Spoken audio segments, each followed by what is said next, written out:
gostaria que você abrisse a sua Bíblia no livro de Apocalipse, no capítulo 3.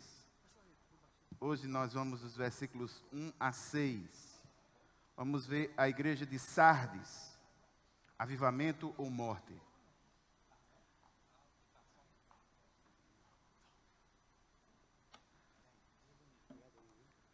Nós já pudemos ver algumas igrejas, já passamos um capítulo inteiro, onde nós vimos a igreja de Éfeso, uma igreja que o Senhor se coloca como aquele que tem autoridade, é uma igreja operosa. O Senhor dá à igreja de Éfeso um elogio, elogia a igreja pelas suas boas obras, elogia a igreja pela sua perseverança, elogia a igreja pela sua firmeza doutrinária. Mas o Senhor acusa a igreja de Éfeso dela ter perdido o seu primeiro amor e exorta a igreja de Éfeso a que se arrependa e procure praticar as primeiras obras, ou no sentido mais extremo, no sentido de praticar as obras com as motivações corretas, com o amor correto. A gente viu a igreja de Esmirna, a igreja sofredora, onde o Senhor se apresenta como aquele que é o ressurreto. A igreja de Esmirna, ela não tem acusação, ela tem elogio. E o elogio que é dado à igreja de Esmirna é que ela tinha mantido a sua fidelidade, mesmo diante de um sofrimento tão grande. E a exortação que o Senhor deu à igreja de Esmirna foi a que mantivesse a fidelidade na provação, sendo fiel até a morte. Na igreja de Pérgamo, o Senhor se apresenta com a autoridade da sua palavra, a espada que sai da sua boca. Ele elogia a igreja de Pérgamo por fidelidade e diante das pressões que acontecia, mas o Senhor acusa a igreja de Pérgamo de ser profundamente tolerante com o falso ensino e com a imoralidade. E o Senhor exorta a igreja de Pérgamo a que se arrependa. Caso contrário, ela seria punida. Nós vimos a igreja de Tiatira. O Senhor se apresenta como aquele cujos olhos são como chama de fogo e os pés como bronze polido, dando a ideia da onisciência e dando a ideia da estabilidade, do equilíbrio, do domínio sobre os inimigos. E ele elogia a igreja de Tiatira, argumentando que ela tem crescido, é uma igreja que crescia em amor, crescia em fé, crescia em esperança, crescia em serviço, mas mesmo assim ela foi acusada de ter sua devoção corrompida por ensinos falsos e pela imoralidade. Tudo isso influência do paganismo que acontecia muito nessas igrejas. E foi exortada a igreja em Tiatira para perseverar naquilo que havia sido realizado em Cristo. Então, essas quatro igrejas, Éfeso, Esmirna, Pérgamo e Tiatira, nós vimos no capítulo 2. A partir de agora, no capítulo 3, nós vamos ver as três últimas igrejas. Nós vamos ver a igreja de Sardes. A igreja de Sardes, diferente da igreja de Esmirna, é uma igreja que não tem elogio algum. É uma igreja que não tem elogio. Só quem vai manter esse padrão de não ter nenhum elogio, haverá de ser Sardes e Laodiceia. São igrejas que o Senhor não elogia. São igrejas que o Senhor não exalta qualidade.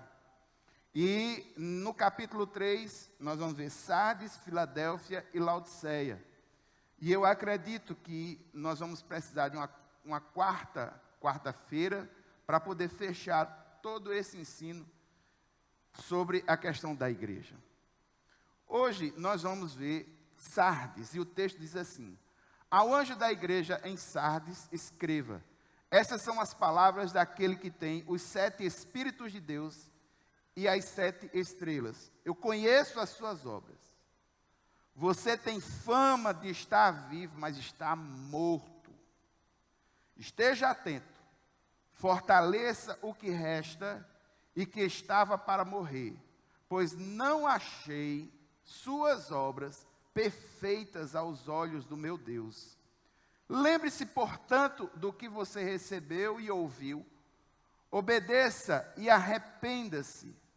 Mas se você não estiver atento, eu virei como um ladrão e você não saberá a que hora virei contra você. No entanto, você tem aí em Sardes uns poucos que não contaminaram as suas vestes. Eles andarão comigo vestidos de branco, pois são dignos. O vencedor será igualmente vestido de branco. Jamais apagarei o seu nome do livro da vida, mas o reconhecerei diante do meu Pai e dos seus anjos. Aquele que tem ouvidos, ouça o que o Espírito diz às igrejas. Curva a sua cabeça por um instante. Vamos orar. Pai, muito obrigado, Senhor, por essa porção da Tua palavra lida. E nós te pedimos, Deus, que o Teu Santo Espírito ilumine em nossos corações. Convém que o nome do Senhor cresça e que nós diminuamos. A Ti toda a honra, toda a glória e todo louvor. Oramos no nome de Jesus. Amém. Vamos à igreja de Sardes. O texto começa dizendo assim: ao anjo da igreja em Sardes. A cidade de Sardes. A cidade de Sardes, hoje, ainda permanece, não com o nome de Sardes, mas com o nome de Sarte, com T, em Sarhili, em Manisa, na Turquia, e é uma cidade pequena. A cidade de Sardes, do ponto de vista histórico, ela é caracterizada por alguns fatores que vão ser realçados fortemente no texto que nós lemos. Em primeiro lugar, a cidade de Sardes, ela teve um passado muito glorioso. Ela teve a capacidade de ser capital de 2 reinos distintos, inclusive. E a cidade de Sardes, assim como Jerusalém, atinge o seu auge com Salomão. A cidade de Sardes atingiu o seu auge no passado com um rei chamado Creso. Esse rei chamado Creso foi um daqueles que em sua época, muito obrigado, havia sido um dos mais ricos e influentes homens do mundo antigo. A glória de Sardes está no passado, foi capital do reino antigo da Lídia no século 7 antes de Cristo. E esse homem Creso que eu falei, assim como Salomão, ele foi tido como um dos grandes, dos poderosos do mundo antigo. Foi em Sardes que o homem, em tese, viu uma das coisas que acompanha a nossa cultura até hoje. Em Sardes foi cunhada a primeira moeda em ouro. E aqui uma coisa interessante das moedas. As moedas, elas têm o seu peso em ouro na época antiga. Se você pegar uma moeda hoje, você vai ver que a lateral da moeda, ela é toda raiada. Ela é raiada para mostrar à pessoa que recebe a moeda, que na época antiga, como a moeda era de ouro, e ela valia o seu peso em ouro, as moedas, elas eram raiadas por motivo de segurança, para que a pessoa pegasse a moeda e olhasse na lateral. Se a moeda, ela não tivesse mais as ranhuras, é porque ela já não tinha o total do seu peso em ouro, ela deveria ser rejeitada. A primeira cidade na história que faz cunha moedas de forma sistematizada é Sardes. Sardes, ela tinha no passado uma riqueza e uma segurança muito forte, inclusive porque, do ponto de vista geográfico, essa cidade, ela está numa espécie de colina, no caso aí, a cidade antiga. Ela estava numa espécie de colina, só tinha um caminho. E ela foi construída de tal forma a que quase que 100% da lateral da cidade fortificada estava em precipício. Aí era uma cidade que fortificada era muito difícil de ser atacada. Eram muralhas muito fortes, a sua condição estratégica, a inteligência da cidade de Sardes, os reis e a glória fizeram com que os habitantes dessa cidade fossem pessoas, assim, em função disso, se transformassem em pessoas arrogantes, porque eles acreditavam muito na segurança natural da cidade. Só que aconteceram dois fatos em Sardes que tem a ver com o texto e que mexe muito com o nosso imagético. É porque, apesar de Sardes ser estrategicamente colocada, profundamente fortificada, havia uma fragilidade em toda a fortificação, apenas uma fragilidade. E essa fragilidade na fortificação de Sardes foi identificada em 529 pelo rei Ciro da Pérsia, 529 a.C. O que foi que Ciro fez? Ciro foi dominar a cidade de Sardes, sitiou a cidade, e os vigias de Ciro observaram que, apesar da cidade estar estrategicamente colocada, havia um lugar que era vulnerável, um pequeno espaço que era vulnerável. E como a cidade de Sardes se gloriava das suas fortificações, as fortificações muito altas, muito bem colocadas, a cidade sitiada pelos persas, aí o pessoal de Sardes baixou a guarda, acreditou muito nas fortificações. Aí o rei Ciro, ele convocou os seus soldados de maior estratégia, eles conseguiram furar um espaçozinho lá na fortaleza de Sardes, e naquele buraquinho que ninguém estava vigiando, entrou os principais soldados e pegaram a cidade desprevenida, e em 529 a.C., essa cidade ela foi totalmente dominada pelos persas. Consertaram os muros, tudo bem, mas a fragilidade continuou. Por quê? Porque Sardes consertou os muros de fora, faltou consertar os muros do coração. E por incrível que pareça, no ano de 218 a.C., um cara chamado Antíoco Epifânio identificou o mesmo problema que Ciro há muito tempo atrás e no mesmo lugar. E pegou o povo, muitos anos depois, com a mesma prática. Qual era a prática? Não, a gente vai... as fortalezas, os muros altos. Não, isso aqui, ninguém vai atacar a gente, não.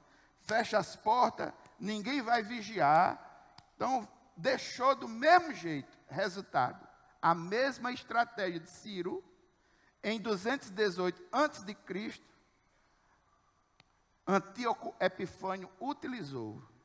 E naquele lugar mais vulnerável da fortaleza, foi feito um buraco, e por aquele buraco entrou os soldados inimigos pela segunda vez.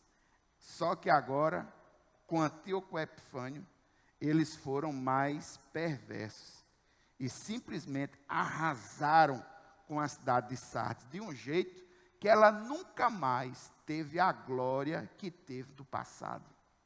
Nesse segundo momento, foi muito perverso.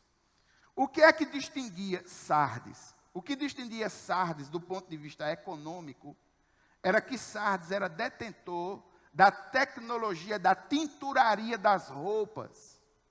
As roupas, lá, eles tinham tecnologia para pintar as vestimentas com cores distintas. Vermelho, azul, púrpura, essas cores do mundo antigo, lá eles já tinham essa tecnologia. E era essa tecnologia que fazia com que o comércio de Sardes fosse, entre aspas, aquecido, além do comércio de lã. E lá em Sardes havia não muitos templos pagãos, mas, infelizmente, o pouco templo pagão que tinha, havia uma deusa chamada Cibele, que também tem o nome de Ártemis. Isso depende de qual panteão você toma como referência. Um ponto de vista é a vista a partir de um ponto. Se você pegar o panteão grego, será Cibele. Se você pegar o panteão romano, será Ártemis. Ou vice-versa, alguma coisa nesse sentido. Mas a deusa é a mesma. Havia um grande templo destinado a essa deusa, e eles acreditavam que essa deusa tinha o poder de restaurar a vida das pessoas. Diferente das outras cidades, essa deusa era como se fosse a espécie da padroeira total da cidade de Sardes. E, pelo menos uma vez por ano, todas as pessoas de Sardes iam para a festa anual de Cibele, ou de Ártemis, no caso, ia nesse tempo, a cidade parava para adorar a essa deusa. E essa deusa, ela era adorada do modo pagão. Ela adorada com bebedeira, era adorada com as chamadas orgias litúrgicas. No ano de 17 depois de Cristo, essa cidade, ela estava destruída e foi parcialmente reconstruída por Alexandre Magno, depois de um terremoto. Só que, do mesmo jeito, nunca mais essa cidade foi a mesma. Nunca mais. É uma cidade que vivia das glórias do passado. Na época em que Apocalipse foi escrito, ela não era nenhum grande referencial, como as demais cidades que nós vimos. Era uma cidade pequena, uma cidade simples, que apenas se gloriava de ter tido um passado fantástico. Só que aqui a gente vê, atualmente, Sarti, na Turquia. Isso aí é a ruína ruína antiga de Sardes, aí projetada no computador. E essa daí é a foto das ruínas antigas que ainda existem nessa cidade. São ruínas antigas, o que mostra a historicidade do texto bíblico. São ruínas da antiga cidade de Sardes. Ruínas da antiga cidade de Sardes. E essa daí são ruínas do templo de Artemísia ou de Cibele. As ruínas do templo ainda continuam lá neste lugar. Sardes, vamos ao texto. O texto diz assim: ao anjo da igreja em Sardes, escreva. Aí você tem os versículos 1, 2 e 3. No versículo 1, nós temos a descrição de Jesus para essa igreja. Ele se descreve da seguinte forma: estas são as palavras daquele que tem os 7 Espíritos de Deus e as 7 estrelas. Ou seja, na descrição a Sardes, Jesus destaca a plenitude de poder e de sabedoria. Ele tem os 7 Espíritos de Deus, plenitude de poder. Ele tem as 7 estrelas em sua mão. Ele tem sabedoria, sobretudo domínio sobre a liderança da igreja. Ele tem nas suas mãos o governo e o destino da igreja. O Senhor se apresenta como aquele que conhece profundamente a igreja de Sardes. No versículo 1, o verbo conheço é marcado com um tipo de conhecimento que não é conhecimento só cognitivo, de cabeça. É aquele tipo de conhecimento empático, em que Jesus, ele se identifica com as problemáticas de Sardes. Aquele conhecimento que envolve mente e que envolve emoções. Ele se empatiza com a causa de Sardes. Uma igreja que não tem elogios. E já começa com acusação. E a acusação é muito forte. O texto diz: eu conheço as suas obras. Ou seja, eu sei o seu procedimento. E a acusação é: você tem fama de estar vivo, mas está morto. Irmãos, aqui essa acusação é muito forte, porque isso aí é uma acusação clara de uma coisa que o Senhor Jesus, quando esteve aqui, combatia fortemente. A igreja era uma coisa por fora e outra por dentro. De uma forma bem simples, é uma igreja hipócrita. É uma igreja que executava as atividades, executava as coisas, em tese, sem integridade espiritual. Aqui tem pouca coisa para elogiar, mas a gente tem que ter o cuidado, que tem muita coisa aqui para censurar. Exteriormente, a igreja de Sardes, ela revelava atividade, mas, infelizmente, internamente, ela não tinha espiritualidade, ela era apática. Perceba que é uma igreja que não recebe nenhum ataque de Satanás. Por quê? Porque a igreja está tão ensimesmada, está tão juntada ao mundo, que Satanás disse: eu não preciso atacar Sardes. Sardes não precisa ser atacada. Sardes ela não sofre ataque externo, como as demais cidades. Ela já está, a igreja de Sardes já vive o seu sincretismo. Ela desenvolve a sua religiosidade de forma sincrética com o paganismo daquela cidade. Satanás não está nem aí, essa daí está derrotada mesmo. Não há nenhuma menção de ataque a ela. Ela é insossa, insípida. A igreja aqui está igual à cidade. Essa igreja, ao invés de influenciar, ela foi influenciada. Essa igreja é um sal que não tem sabor nenhum. Essa igreja é uma candeia escondida. Era uma igreja que não mostrava perigo algum.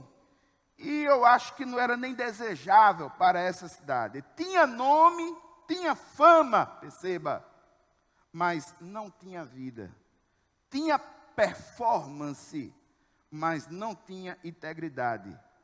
É possível que tivesse atividade, ativismo, obras, mas ela não tinha dignidade. O pastor Hernandes Dias Lopes, falando sobre a igreja de Sardes, em seu livro, na página 115, e aqui eu queria ler para vocês, e eu achei muito interessante esse posicionamento, ele foi muito sábio nessa colocação.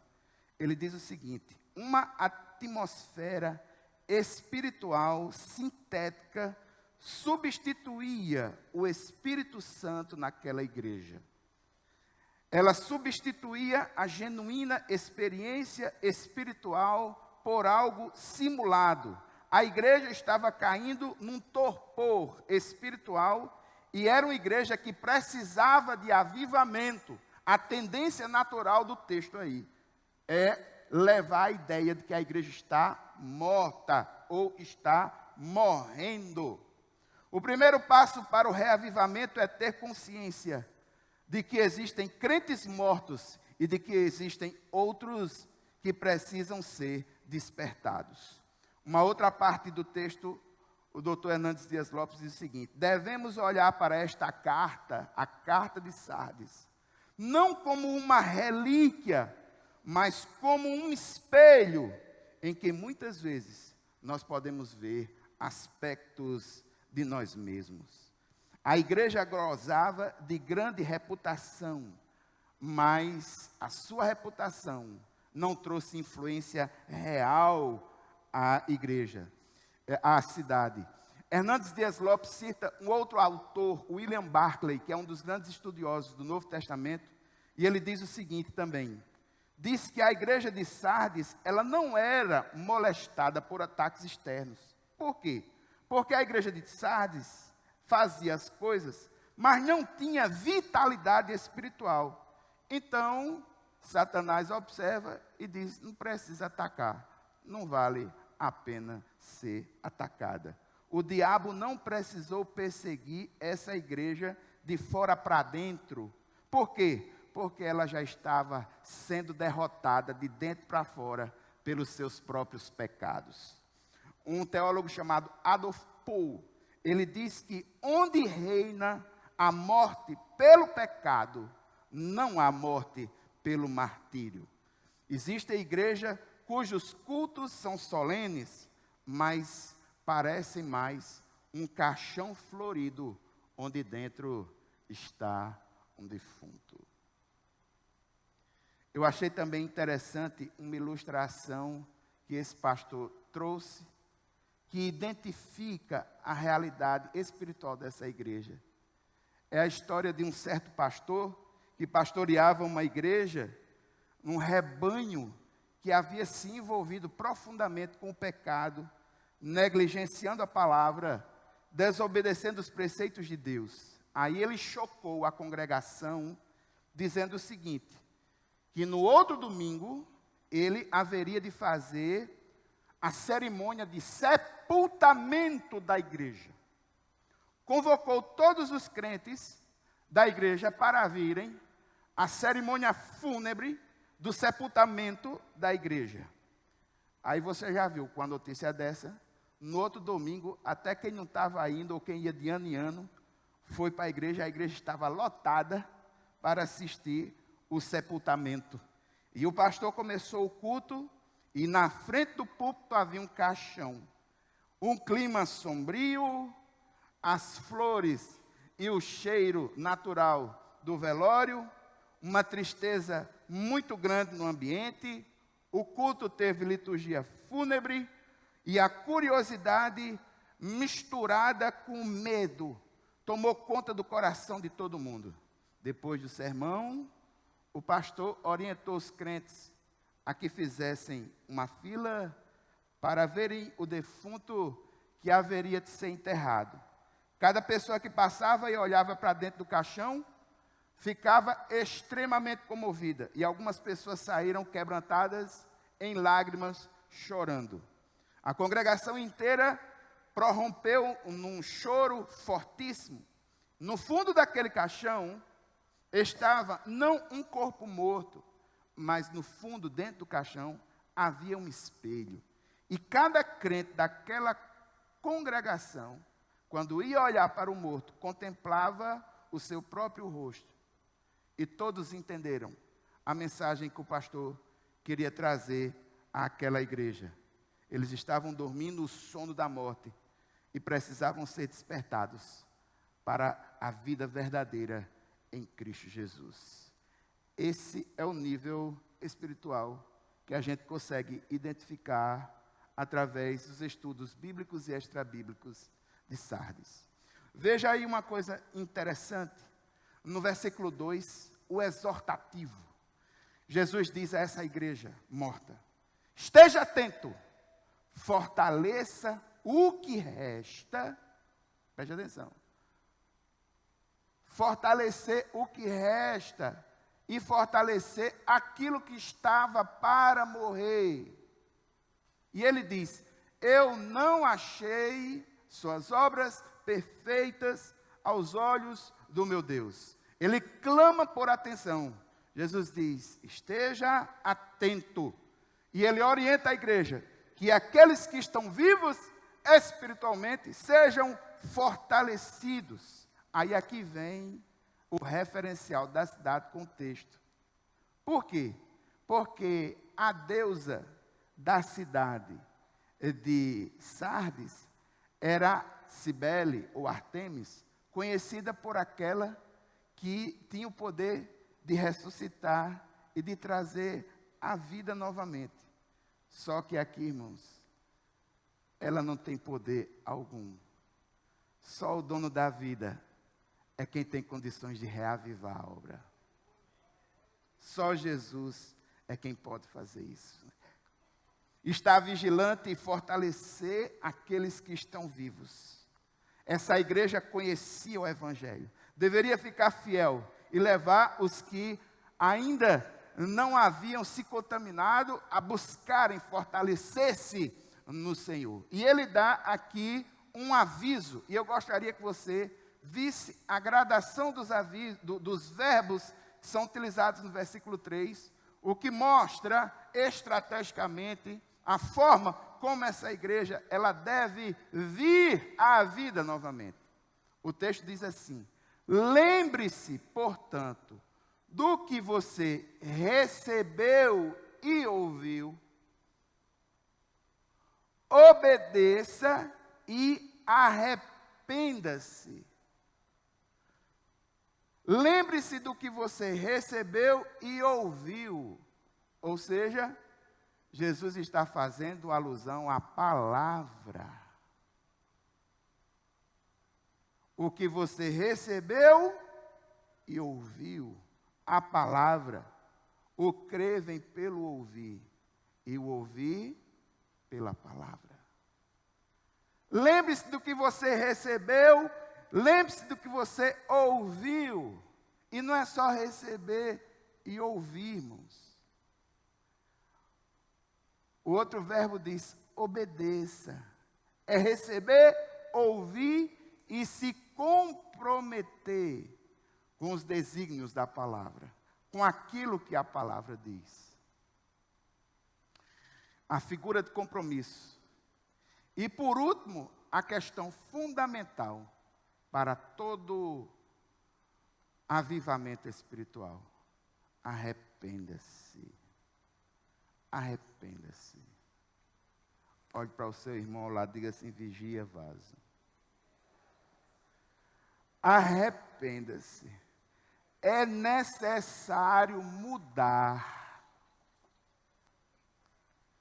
Nos capítulos 4 a 6, nós vemos aqui algumas características muito importantes que fecham a teologia dessa igreja. Em primeiro lugar, um reconhecimento.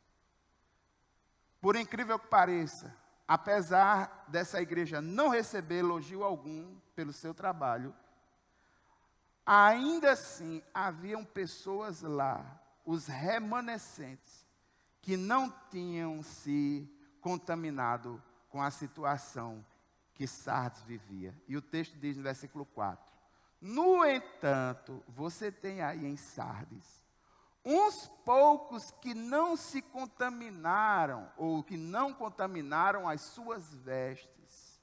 Eles andarão comigo vestidos de branco, pois são dignos. Irmãos, aqui nós temos pessoas que, diante de um quadro tão terrível, espiritualmente falando, mantiveram a sua fé pura e genuína no Senhor. O Senhor não elogia as obras da igreja como um todo, mas o Senhor reconhece o esforço individual daqueles que no seu coração intentaram em prosseguir adorando ao Senhor como Ele deve ser adorado. Podemos ver pelo menos umas 6 ou 7 características. Em primeiro lugar, perceba que o texto diz, no versículo 4, que não são muitos, são poucos. Prestou atenção aí? No entanto, você tem aí em Sardes uns poucos. Não são muitos, são poucos. Muitos são chamados. Segunda característica, são pessoas espirituais no meio de pessoas mundanas. Jesus vai dar um prêmio a elas. Elas vão ser vestidas de branco, serão honradas pelo Senhor. Nós vamos falar sobre isso. Terceiro, são pessoas puras no meio de pessoas impuras. Perceba pelas vestes brancas que o Senhor lhes dá. Quarto, são pessoas que estão acordadas, vigilantes, no meio de uma igreja onde tem muitos que já estão dormindo. E nesse sentido, não é dormir o descanso natural, mas dormindo o sono da morte espiritual, do mesmo jeito que Paulo escreve quando escreve a ceia. Muitos que dormem. Aqui também diz, e a gente consegue entender, são pessoas que permaneceram vivas no meio de pessoas que estavam mortas espiritualmente. É possível inferir que são pessoas realmente salvas, entre muitos ativistas religiosos que pensavam que estavam salvos, mas na realidade estão perdidos. São pessoas vitoriosas, são poucas, mas são vitoriosas, ladeadas por um bocado de gente que infelizmente está derrotado, está morto. Veja o texto no versículo 5. Aliás, no versículo 4, no versículo 5. Eles vão andar comigo, ou seja, vão ser honrados com a presença do Senhor lado a lado, e essa honra será uma honra de dignidade, de autoridade e santidade, porque estarão vestidos de branco, pois eles são dignos. Pessoas dignas no meio de gente indigna. E estão vestidos de branco. Branco, no texto de Apocalipse, remete à figura da justiça, remete à figura da pureza, remete à figura da santidade, da alegria e da vitória. As obras daqueles remanescentes que continuaram fiéis ao Senhor foram aprovadas. As vestes brancas constituem um símbolo exterior da pureza do caráter, que é interior e que é invisível aos olhos dos homens, mas não é invisível para aquele que tem os 7 Espíritos de Deus e que tem as 7 estrelas nas suas mãos. No versículo 5, a promessa, vestes brancas. O vencedor será igualmente vestido de branco. Jamais apagarei o seu nome do livro da vida, mas o reconhecerei diante do meu Pai e dos seus anjos. Versículo 5 diz que aquele que vencer vai receber 3 coisas. Em primeiro lugar, a honra de receber do Senhor as vestes brancas. E aqui tem a ver com Sardes. Aqui tem a ver com o texto. Porque Sardes era conhecida a cidade por fazer roupa colorida, por ser detentora da capacidade de pintar as roupas, de fazer roupas diferentes. E aqui o Senhor está dizendo o seguinte: olha, as pessoas que eu vou honrar, elas são distintas demais para essa cidade. Elas são pessoas vitoriosas. Elas são pessoas que, como Sadraque, Mesaque, Abednego, Daniel lá no passado, não se contaminaram com o manjar do rei. São aqueles remanescentes que fazem diferença. Esses aí vão ser honrados por mim de forma distinta. Só veste o branco da honra aquele que eu der. O paganismo colorido não tocou o coração destes que foram lavados verdadeiramente no sangue do Cordeiro. Segundo, o nome não é riscado. Perceba, jamais apagarei o seu nome do livro da vida. Isso remete à ideia que está em Deuteronômio 27, 26, que é a ideia de que tudo o que o Senhor faz está registrado em um grande livro. Mas também remete à ideia romana das listas de aprovação das pessoas que podiam morar numa cidade depois de um censo.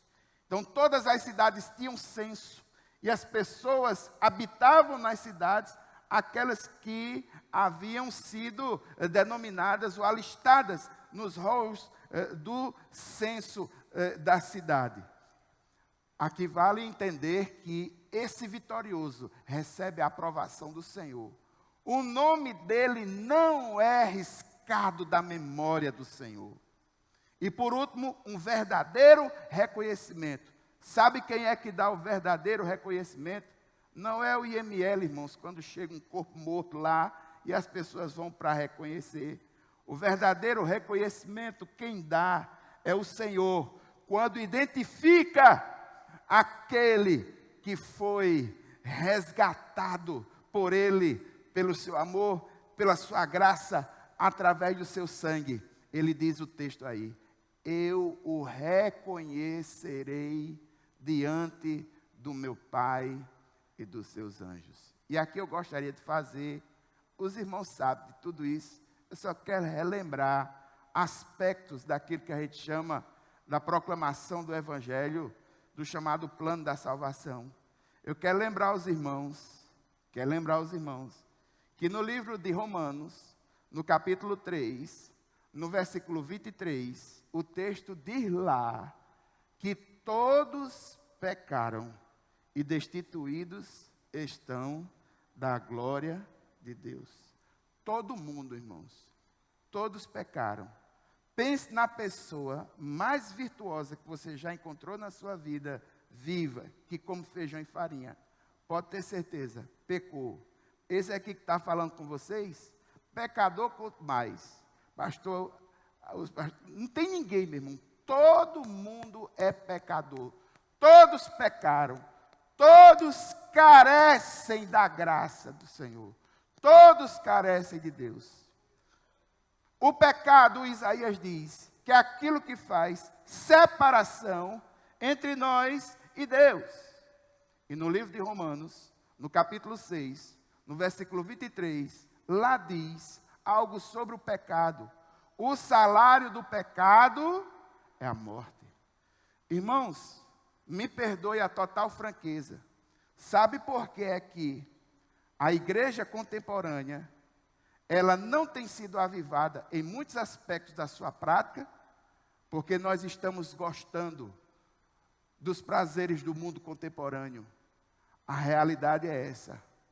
O pecado tem achado espaço na vida do homem contemporâneo, porque este homem não consegue perceber o quanto o pecado é danoso para a sua vida, o quanto o pecado é danoso para a questão espiritual e para o seu dia a dia.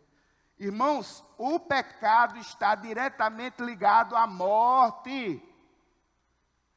O salário do pecado é a morte. Todas as coisas em que o pecado está envolvida redundam em morte.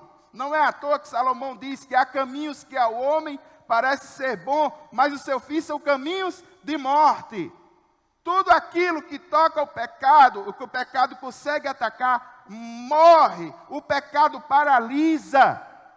Se você olhar Salmos no capítulo 1, os versículos 1 e 2, o texto diz assim: bem-aventurado o varão que não anda segundo o conselho dos ímpios, ele não se detém no caminho dos pecadores, ele não se assenta na roda dos escarnecedores. Antes tem o seu prazer na lei do Senhor, e na sua lei medita de dia e de noite. Eu sei, irmãos, que esse texto ele foi construído numa língua em que existe paralelismo. Mas mesmo assim, observando o paralelismo, a gente vai ver que existe uma dinâmica dos verbos. O texto diz assim: bem-aventurado o varão que não anda, que não se detém e que não se... Salmo 1 é assim: bem-aventurado o homem que não anda segundo o conselho dos ímpios. Ele não se detém no caminho dos pecadores. Ele não se assenta na roda dos escarnecedores. Os verbos puxam para uma gradação de inércia. E o pecado vai aumentando. Em linhas gerais, o ímpio, no Antigo Testamento, é visto como aquele cara que não reconhece Deus como Deus. E o texto diz, em Salmo 1, versículo 1, ele diz: bem-aventurado o varão que não anda segundo o conselho dos ímpios. Ou seja, existe a possibilidade do camarada andar, mas é ruim andar sendo ladeado com o ímpio, alguém que não reconhece a Deus como Deus, dizendo como é que você deve ser, como é que você deve fazer, mas ainda há uma dinâmica, ele ainda está andando.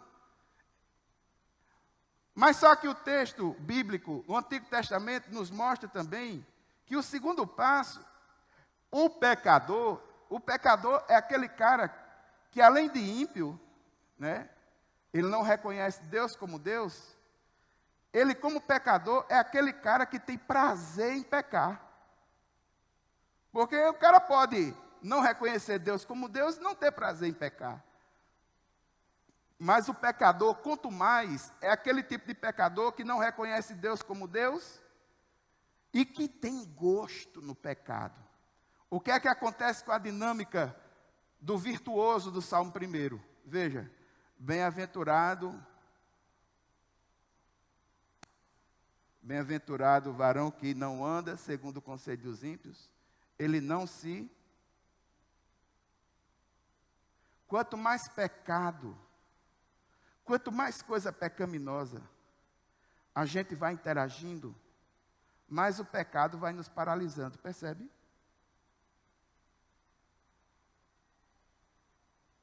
Percebe que isso vai subindo gradativamente ao ponto da gente fazer aliança. Por quê? Porque o pecador aí, ele faz a sua pós-graduação, ele atinge o seu pós-doutorado. Ele não se detém, ele não se assenta na roda dos escarnecedores. O escarnecedor é o cara que não reconhece Deus como Deus, ele tem prazer no pecado e ele ainda afronta o Criador. Ele escarnece. É um pecador pós-graduado. O que é que o cara faz aí? Ele agora se assenta. Na figura do Antigo Testamento, isso aqui é estabelecer aliança.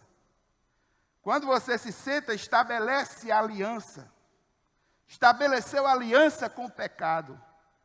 É por isso, irmão, que depois de desviado, uma pessoa voltar para a igreja, é terrível. A culpa não é só da igreja, não.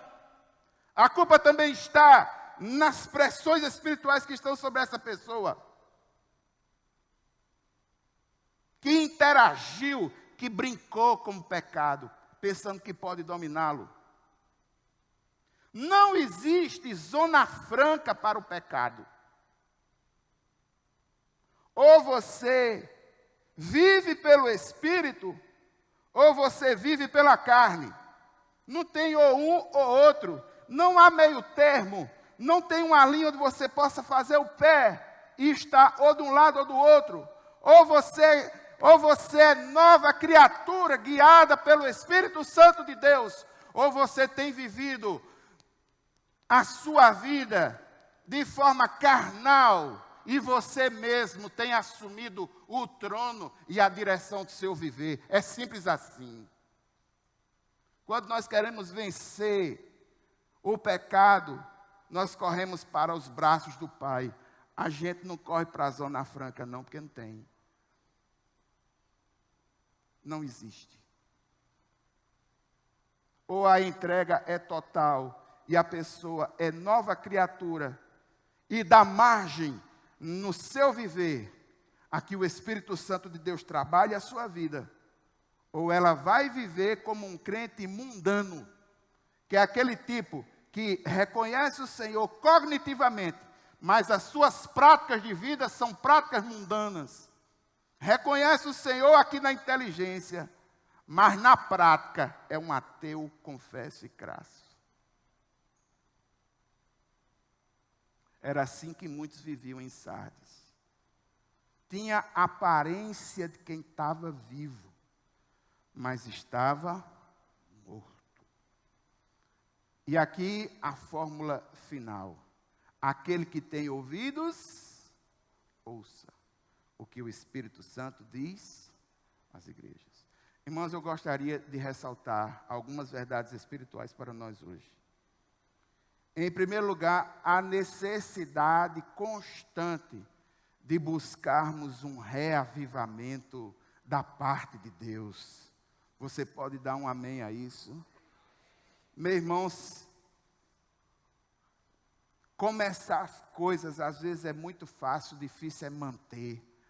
A caminhada cristã, meu irmão, é uma caminhada que constantemente a gente tem que estar sacudindo as bases. Como quem faz um churrasco e... Eu acho que eu estou com fome, né? Como quem faz um churrasco e o carvão vai perdendo a sua força e você vai tendo que colocar, abanar para aquela força vir novamente, do mesmo jeito somos nós, irmãos. Nós precisamos constantemente estar batendo a poeira de um pecado que muitas vezes insiste em nos fazer parar. Constantemente nós precisamos estar analisando a nossa vida. Aqui, de acordo com o texto de Sardes, a gente tem a ideia que é necessário o avivamento, irmãos. Quando existem crentes que o nome está na membresia da igreja, mas espiritualmente estão mortos, dando testemunho terrível.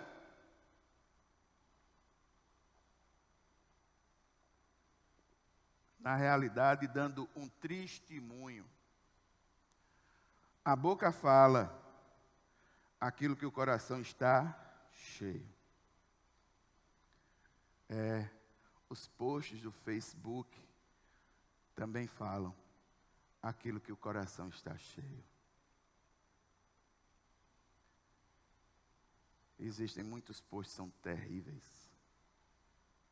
e mostra a realidade interna de muitas pessoas que ali se debruçam para expor a sua alma no lugar inapropriado.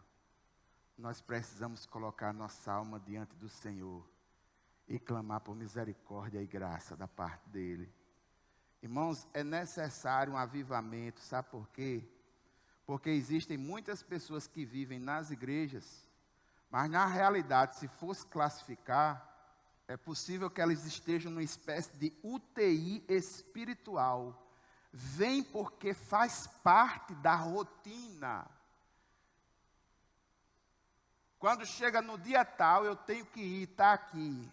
Na minha rotina, aqui está separado para ir para a igreja. É um ativista religioso que vem para a igreja, em tese, esperando que algo sobrenatural aconteça com ele e que mude as mazelas que ele tem. Meu irmão, me perdoe a total franqueza. Nova criatura em Cristo Jesus, as coisas velhas passaram. A vida de santificação é uma construção de mão dupla. A gente precisa buscar o Senhor em oração, em leitura da palavra, ministrando os dons que Ele deu a nós na igreja e permitir ser ministrado pela igreja também. Isso é uma dinâmica espiritual. E existem muitas pessoas que, infelizmente, não conseguem enxergar essa coisa e colocaram o seu relacionamento com Deus como uma espécie de um checklist, que ele faz mais no sentido de ter algum tipo de sucesso próprio. Irmãos, a igreja não é lugar para reconhecer sucesso individual de ninguém. A igreja é um lugar onde todos reconhecem que convém que a gente diminua e que o nome do Senhor cresça. Irmãos, é necessário ter um reavivamento. Por quê? Porque existem pessoas que muitas vezes, estando em atividade na igreja, às vezes, está em atividade na igreja, mas no seu dia a dia, levam uma vida sem integridade nenhuma. Eu já tive a possibilidade de conversar com algumas pessoas que andaram em muitas igrejas e chegam para mim e dizem: Cassé, é o seguinte, eu não vou mais não, porque fulano que está lá é assim, fulano que está lá é assim, fulano que está lá é assim. Vai para a igreja, vai para os cultos, vai para os ritos, mas eu encontro ele na balada não sei de onde, na balada não sei de onde, e eu sei que ele está tendo um caso com fulano, assim, pare. Tá bom, já entendi o seu recado. Há mais de 10 anos atrás, um pastor amigo meu que estava pastoreando a igreja, uma das igrejas, ali na Natal, Parnamirim, aquela cidade por ali, ele chegou para mim e disse: Cassé, eu estou abismado, descobri que existem pessoas na minha igreja que estão indo para a igreja no domingo de noite, mas na realidade, como uma fachada, que vão para a igreja para marcar um encontro, para partir de lá e irem para um motel. Irmãos, infelizmente, essa é a realidade de muitas pessoas. E aqui eu gostaria de atentar para que você faça uma autocrítica da sua vida. Inclusive, meu irmão, porque é terrível um crente que vive tanto de um lado como do outro. É terrível. É terrível um crente que não se entrega totalmente ao Senhor, que tem restrições na sua vida e que vive a vida cristã paquerando com o mundo. É terrível. Sabe por quê? Porque ele vive em dois mundos. Ele bota um pé em um e um pé no outro. Ele não consegue viver a plenitude da vida cristã e nem consegue viver a mundanidade do mundão. Ele não consegue viver a plenitude da vida cristã. É daquele tipo de gente que busca o Senhor de forma litúrgica. É aquele cara que participa de atividades religiosas, mas não tem intimidade com Deus. Não tem buscado quebrantamento, o seu coração é duro. Aí o que é que acontece? Ele vai para muitas dessas reuniões, observa alguns irmãos que têm o seu coração quebrantado diante do Senhor, que têm conseguido romper cadeias de pecado em sua vida, que têm vivido plenitude de graça de Deus sobre algum aspecto. Aí olha para a vida dessas pessoas e interiormente diz: puxa, por que é que eu não posso ser assim? Por que é que eu não vivo essa alegria? Mas também não vive a plenitude do mundão.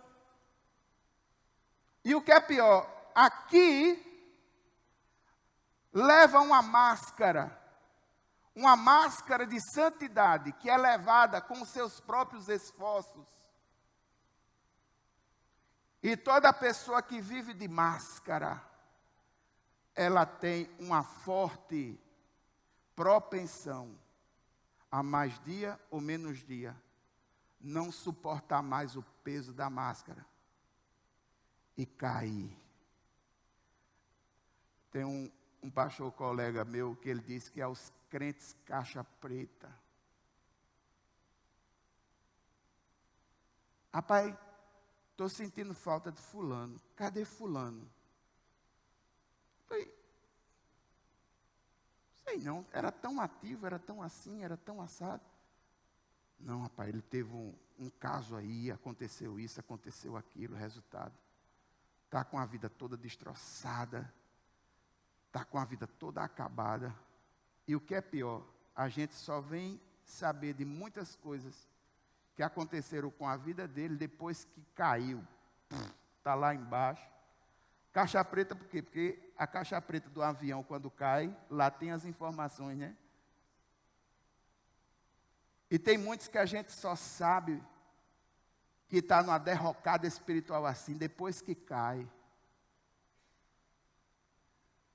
Meu irmão, em nome de Jesus, se ainda existe chama de esperança no teu coração, busca reacender essa chama no Senhor.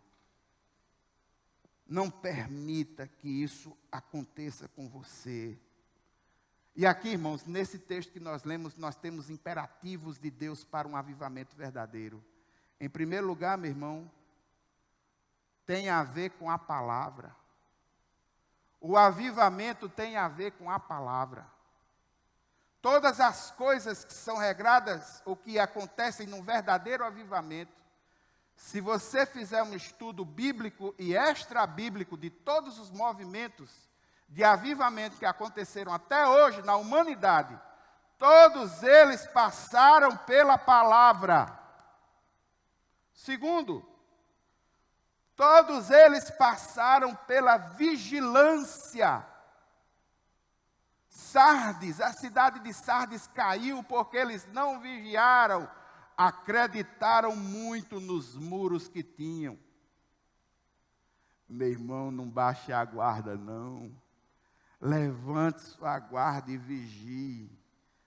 Que em pequenas coisas da tua vida, Satanás está observando e tentando construir uma estratégia para te derrubar. O objetivo dele é fazer com que você se afaste do Senhor através da pecaminosidade. Não brinque com isso, esteja na brecha, esteja vigilando, preste atenção. Existe uma realidade espiritual e essa realidade ela não pode ser desconsiderada. Nós não podemos baixar a nossa guarda. É por isso que desde o primeiro dia eu tenho dito a você, em nome de Jesus, vigia, vaso. Jesus abriu a CPI da igreja. CPI é carta para os irmãos, mas também CPI é crítica para os impostores. E ele sabe quem é verdadeiro. E ele sabe quem é impostor. Todo avivamento passa por um retorno à santidade. Como falou o pastor Tomás. Não existe avivamento, não existe movimento de oração misturado com pecado. É necessário que haja confissão e arrependimento. É necessário que corações quebrantados se coloquem diante de Deus, identificando verdadeiramente os seus erros, dizendo: Senhor, eu tenho dificuldades em Ti, eu tenho dificuldades na minha vida e preciso de Ti, da Tua ajuda. Agora, louvado seja o nome do Senhor, irmãos, porque nesse texto nós temos aquele que traz o avivamento. Não é a falsa deusa da cidade de Sardes. Quem traz o avivamento e o agente de avivamento é Jesus Cristo. Sabe por quê? Porque Jesus conhece a igreja. Jesus é o dono da igreja. É Jesus quem reaviva a igreja por meio do seu Santo Espírito. Em nome de Jesus, como uma meta pessoal sua, coloque na sua agenda lá a vontade de buscar ser cheio do Espírito Santo o mais rápido possível. Se você buscar colocar isso diante do Senhor, mais dia ou menos dia, a chama do teu coração vai estar acesa novamente. E por último, as bênçãos de um avivamento. É uma vida de santificação. Santidade agora é garantia de glória no futuro. Irmãos, quando eu falo em santidade, eu estou falando numa vida que aborrece o pecado, que não tem o pecado como estilo de vida. Eu não estou falando em aspectos exteriorizados daquilo que muitos pensam ser santidade. Santidade não é um tipo de veste, ou um tipo de corte de cabelo, ou uma expressão litúrgica específica. Nós fomos chamados para sermos diferentes. Não fomos chamados para sermos esquisitos. E tem muita gente que, ao invés de ser santo, na realidade ela é esquisita. Tem algumas pessoas que você diz: a paz do Senhor, bom dia. O cara aperta a sua mão, muda logo o tempo de voz. A paz do Senhor. Já conversou com gente assim?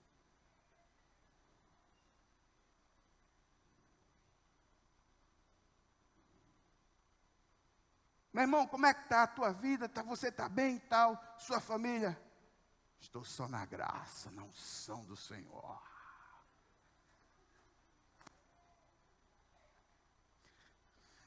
Tem gente que quando está orando, até o timbre de voz muda. Já percebeu? Irmão, ora aí para a gente. Vamos orar, vamos buscar o Senhor.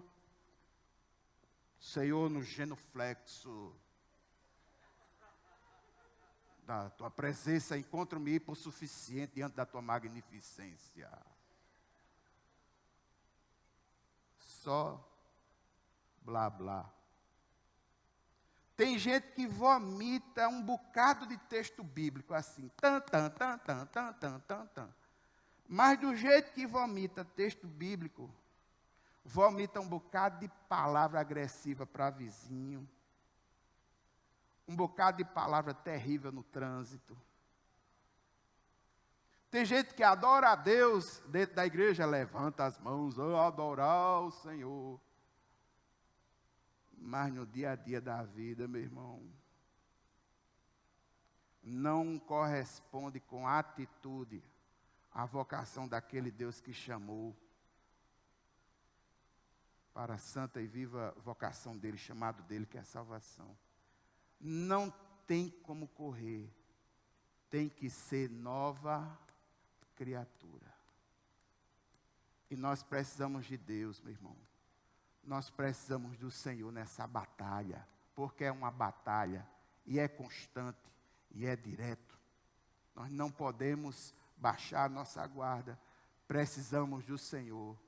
Se há necessidade de um avivamento na igreja, esse avivamento começa por nós.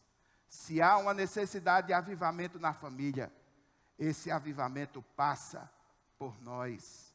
Se há uma necessidade de mudança nesse Brasil, essa mudança passa por nós, na compreensão de um evangelho integral, que surta o efeito como realmente deve surtir, enxergando o homem como um todo.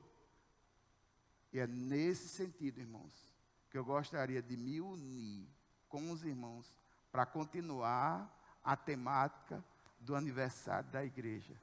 Senhor, aviva, aviva, aviva, aviva. Agora troque a tua obra e diga assim: Senhor, me aviva. Senhor, me aviva. Vamos orar? Fiquemos em pé, vamos encerrar.